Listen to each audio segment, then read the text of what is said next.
Paano ako may tawag aking lingkod? Pinatawag kita dahil gusto kong ikasal ka sa aking nag-iisang anak na si Juliet. Ngunit paano ko siya mapapaibig? Bukas ay may kasiyang magaganap. Pumunta ka doon at paibigin mo siya bukas. Makakaasa ka aking lingkod?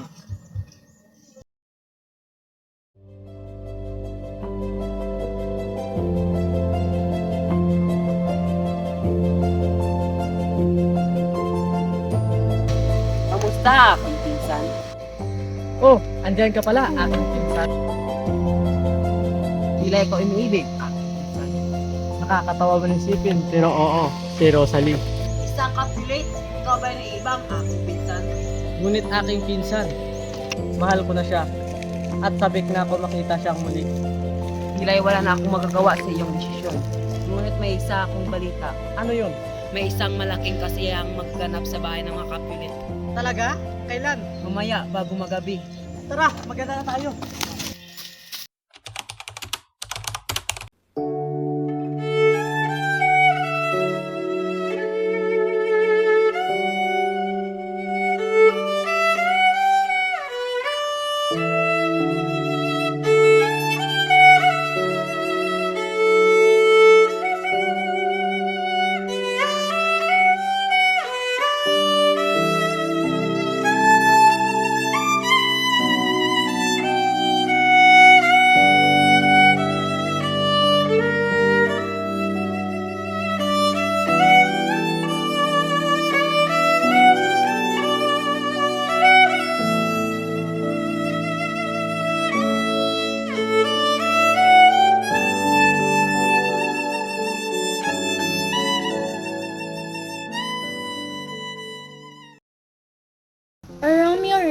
Romeo. Isang napakagandang pangalan para sa isang lalaki. Bagay na bagay sa kanya. Sa kanyang makukulay na mata, matatangos na ilong at makukulang bracket. Gusto na kaya ang ilong iyon? Narito ako.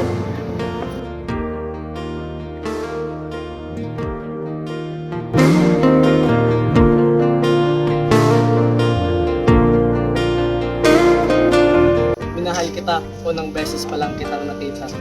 Mula sa iyong mga mata, ako'y nakinig. Gagawin ko ang lahat kahit hindi naman ay ito. Mapasatid ka lang ang aking salita. Totoo ba yan, aking mahal? Ako rin. Sabihin mo lang na mahal mo ako at ipaglalaban kita hanggang sa huling hininga ko. At hindi ako magmamahal kung hindi rin lang naman ikaw ang aking mamahalin. Juliet! Sige na, umalis ka na at baka mahuli ka pa nila. Teka lang, Juliet.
Hoy, mga duwag! Asan si Romeo?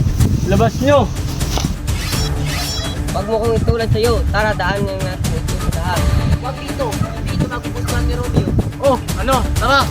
Pudyo! Anong nangyayari dito? Huwag kang makialam. Laban namin ito.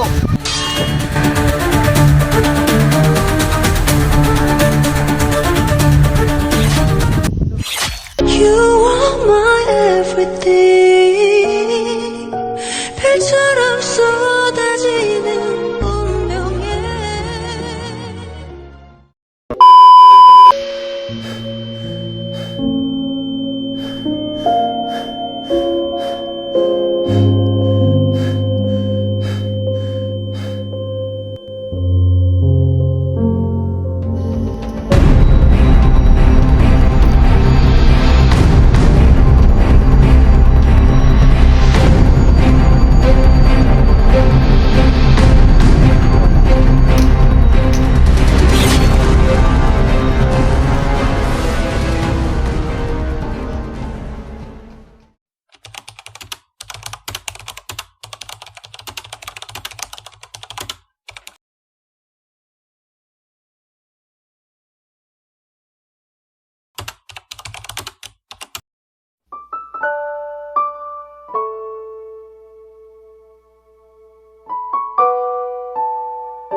Anak, panahon na para ikasal ka. Para isalba ang ating pamilya. Ngunit hindi ko siya mahal, aking ama. Sino? Si Romeo? Ako ang masusunod sa pamamahay na to.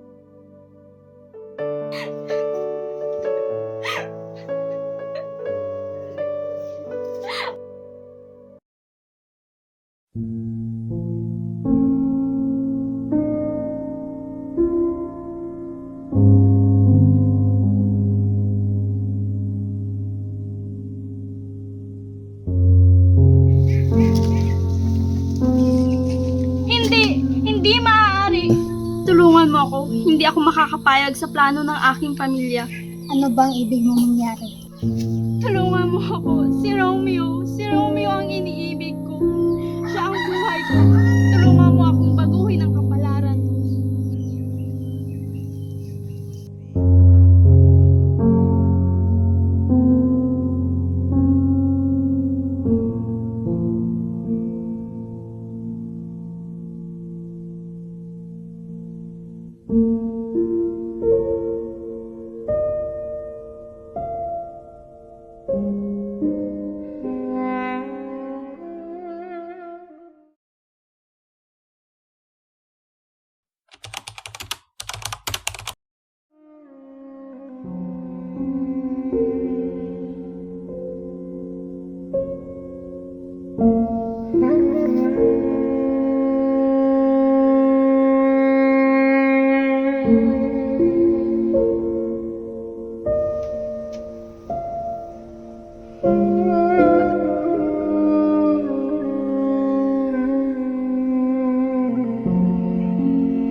Thank you.